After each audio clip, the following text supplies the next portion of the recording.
Welcome back to Conniesworld. Share, like, tell me notifications y'all want to see more videos as I go on.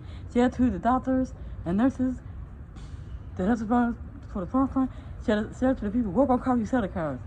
Share to your best friends, your so-called friends want to act like they want to be your friend. Share to your co-workers. Just share this video. Get this video up and send them to Connie's World. Like I always say, y'all, we still live in a time in this turmoil. If you left the Lord, you doubt the Lord, you question the Lord, and you say, where are you, Lord? He said, never leave you or forsake you.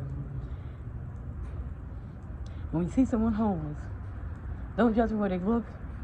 Go to them and come to us because they might be going through mental health, schizophrenic, depression,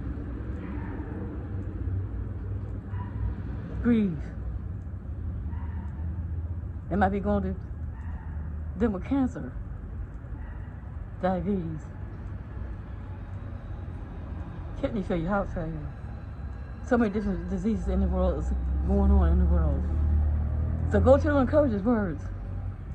Buy them a cup of coffee, a pop, some water, a sandwich, a couple of those of your choice. Because you never know, you'll be saving someone's life and you'll never know what nobody's going through.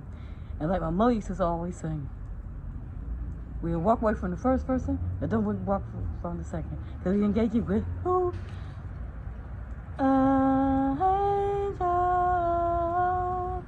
And welcome back to Connie's World. Like I always say, stay safe out in the streets and be kind to one another. Till next time, peace. And God bless to the east, south, west, and the north.